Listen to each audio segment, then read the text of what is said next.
श्याम सुंदर हमारे यार लखन को जिया लल के श्याम सुंदर हमारो यार लखन को जिया लल के लखन को जिया लल के लखन को जिया लल के लखन को जिया लल के लखन को जिया लल के श्याम सुंदर. And the third manifestation is when he takes an avatar. He descends in his personal form and does leelas and pastimes. That is called Bhagavan. So, for example, Sri Krishna is displaying his Roop Madhuri, Murli Madhuri, Leela Madhuri, Saukamarya, Saushilya in his Bhagavan Swarup. Now, this Bhagavan is worshipped by the devotees. Now remember, this chapter is called Bhakti Yoga. So, what is the difference between these three? Why is Sri Krishna saying he considers the devotee to be the dearmost? These are three levels of realization. Try and understand carefully. If you are standing on the railway track waiting for a train in India, from far you see a light approaching and you wonder what it is. It is the train, but all you can see is the headlight. So that train from far seems to you like a light. And then when the train approaches closer, you are able to associate a shimmering form with it. The same light now also has a shimmering form because it is closer. And when it comes and stands on the platform, you say, oh, this is Coromandel Express. Now you can see the A1, A2, S1, S2, etc., bogies of the train. So you are getting far, near and close experiences of the same entity. Likewise, the path of Jnana gives a distant realization of God as mere light.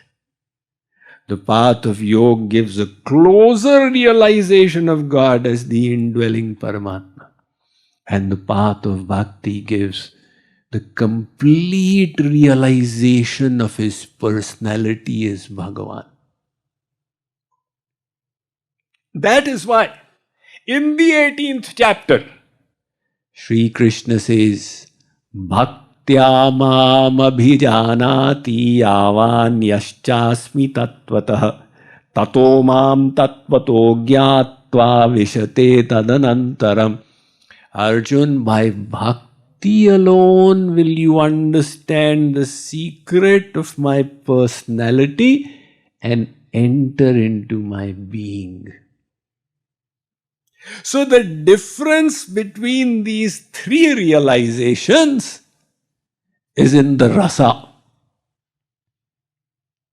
Like a mother has a child in the womb. Mother, she's so excited.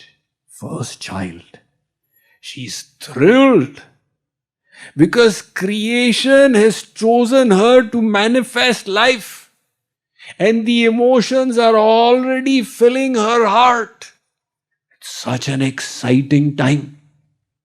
She has not yet seen the child, but the thrill that she is going to be the mother is already filling her heart. And now the child is born. It is 1 day old, and then 1 month old, and then 1 year old, and the child is in mummy's lap. See, mummy, this child in your lap was also in your womb. Is the bliss the same for both those stages? She says, are you crazy? That was sheer misery and pain. It was just a feeling, I've got a baby. Now I can touch my baby, cuddle my baby, feed my baby, hear the broken words. This is the real delight. Likewise, the jnani in samadhi merges the mind into the formless Brahman and experiences the bliss. But the devotee of the personal form can see his God, can touch the feet, can feed him, can serve him, can witness his pastimes. So the same bliss has become sweeter. That is the logic behind it. Nevertheless, let's move on. So 3 and 4 are coming together. Ye tvaksharamanirdeshyam Ye tvaksharamanirdeshyam avyaktam paryupasate avyaktam paryupasate sarvatra gamachintyancha sarvatra gamachintancha kutastha machalan dhruvam kutastha dhruvam sanniyamyendriyagramam sanniyamyendriyagramam sarvatra samabuddhayah sarvatra samabuddhayah tri prapnuvanti mameva te prapnuvanti mameva sarvabhutahite ratah. sarvabhutahite ratah. Translation.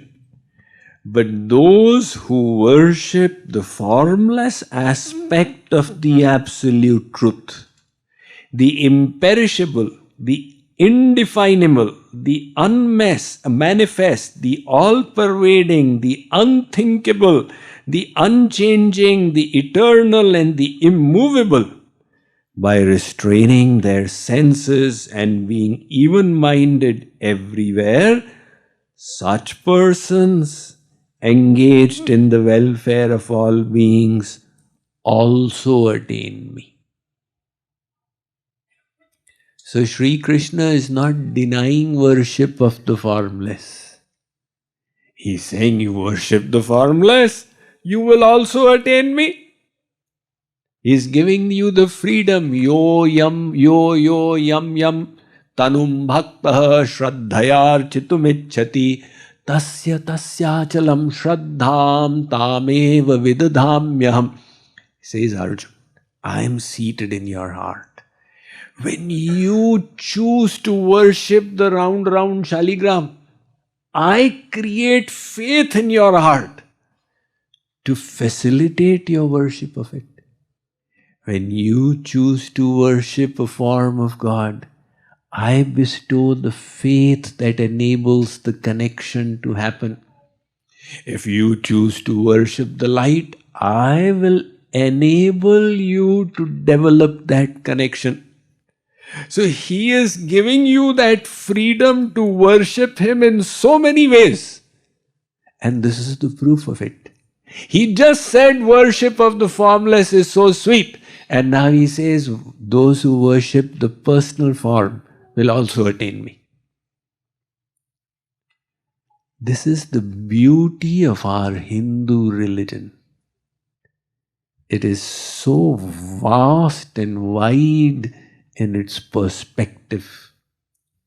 It embraces and encourages variety. Because variety is the nature of this world. Everybody's mindset is different. Even in the lower species. Now somebody has a dog who is so affectionate. From that point itself, the diversity has begun. When that dog comes into human form, what will be the sanskars? Extrovertive or introvertive? As a dog itself, it's an extrovert. Imagine what's going to happen when it becomes a human. Right? So there's so much of variety. And all this variety is coming from God Himself. So how can we limit God? Oh Shri Krishna, you are not allowed to have a personal form. You must be only light. Oh Shri Krishna, you are not allowed to manifest as Shri Ram. Don't you dare hold a Dhanushman in your hand. So we say, He has got infinite forms. Anant. Yovanantasya gunananantananukramishyan sadubala buddhi. He has got infinite forms that He can take because He is infinitely infinite. And He has got infinite dhams or abodes. He has got infinite universes that He has manifested. He has got infinite avatars that He takes. Nana bhanti Rama avatara Ramayana shatakoti apara. The Ramayana that Tulsidas ji described, he says, Are Baba, in the Ramcharitmanas, he's described 5 different Ram avatars, but he says there are infinite avatars of Ram. Every age of Treta is descending and doing different leelas. And this is in one universe. He is doing the same in other universes as well. That is why Kagbhushundi was a devotee of Balaram. So he says, Prati Brahmanda Rama Avatara Bala Vinoda Dekhahu Apara. In whichever universe Ram descends, I go there. So in his case, because he is such a sage, he doesn't only do intergalactic travel, he does inter-universe travel. And he says, I go and witness the sweet childhood pastimes of Sri Ram. So Bhagavan has got so many different, so much of variety, and we His children are also different in every way. Our facial appearance is different. Now, any of you has got a clear pass?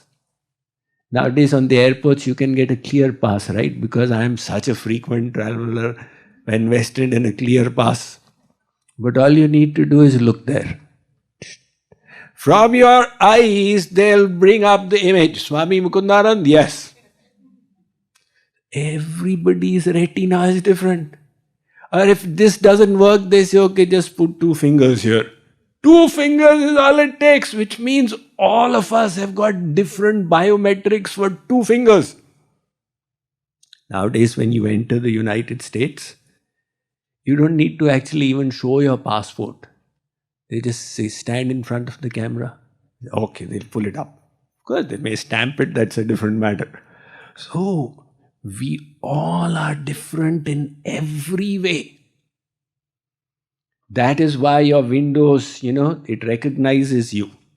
The camera, you stand in front, and I've tried it with tilak, without tilak, with glasses, without glasses, keeping the head like this, Somehow it still recognizes.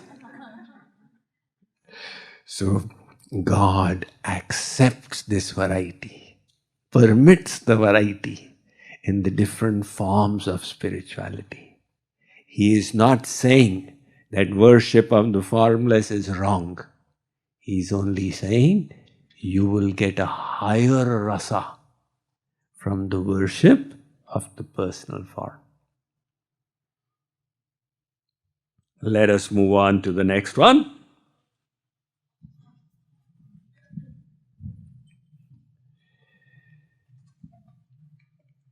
Kleshodhikatarastesham Kleshodhikatarastesham avyakta saktachetasam Avyakta saktachetasam avyakta hi gatir dukkham व्यक्ता हि गतिर्दुःखम् देहवद्भिरवाप्यते. देहवद्भिर्वाप्यते. Translation: for those whose minds are attached to the unmanifest, the path of realization is full of tribulations.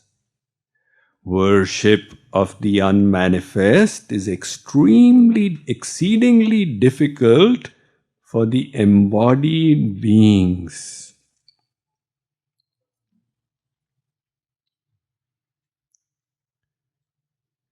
So,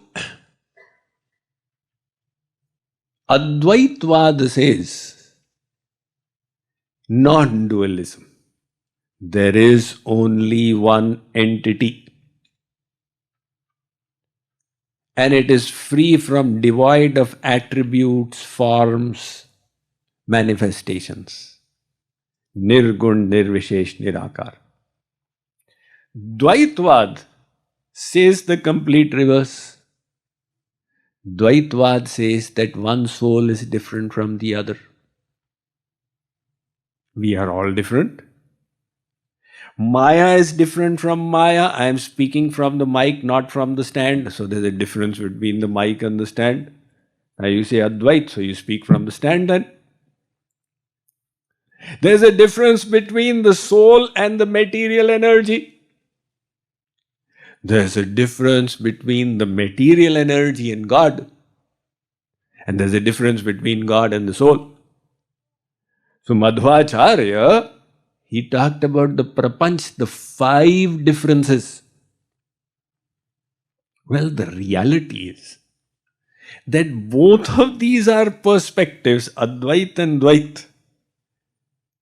In fact, both are partially right and partially incomplete. There is unity in diversity and diversity in the unity. We all nowadays realize the interconnectedness of the world.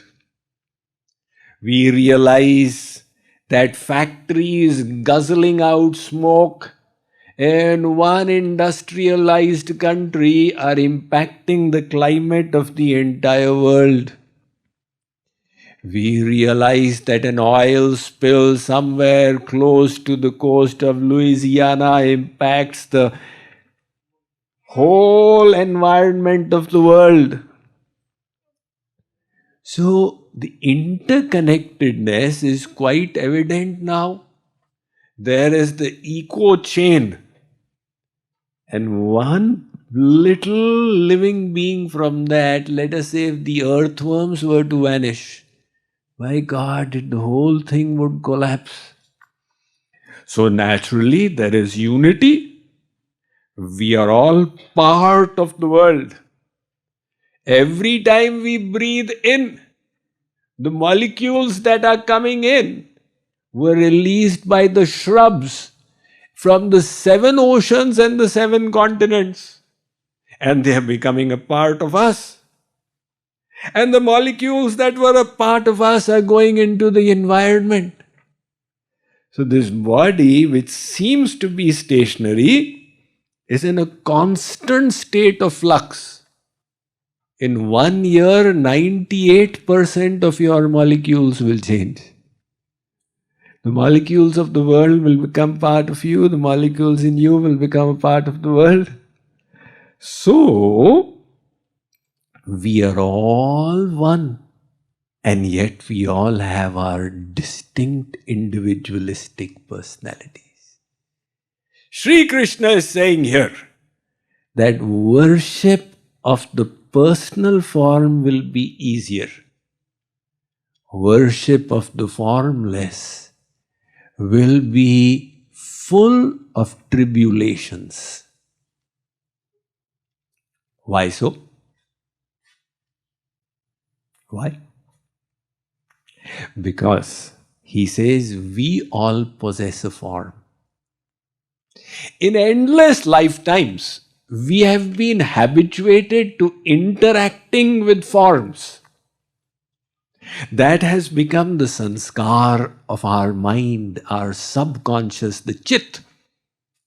Now you tell your mind to stabilize itself on a light. The mind will be uncomfortable. You bestow on your mind the beautiful image of Radha Krishna, the mind will say, ah, this is so nice. So, to meditate on the formless will be difficult. Now, how many of you meditate on Om? Let me change the question. How many of you succeed in meditating on Om? So difficult, isn't it? You tell the mind, just keep on focusing on, it's a divine vibration. There is no doubt, Sri Krishna says, I am that divine vibration. But the mind wants more. Now if Laila and Majnu, if Romeo and Juliet were only given each other's name, love the name, they would say, impossible. And there's a charming form, the whole thing changes. This is our sanskar, and the sanskar not from childhood, from many lifetimes continuing. That is why the worship of the personal form is natural. Now see, if a jnani was to meditate, how long will they do it? Still the mind, still the mind. Maximum an hour. If a yogi were to meditate, how long would they do it? 2 hours max. And here, in this very temple, our bhakti yogis, when they meditate, they go on for 10 hours at a stretch. How do they do it? That is the sahajata, the naturality of the path of bhakti. It comes so spontaneously. And there's another aspect of it as well. This journey cannot be completed merely on self-effort. Your effort has its limitations. What is needed is the grace of God. That is why the Shvetashvatar Upanishad says, Tapah prabhavat deva prasadat. Your effort and God's blessings.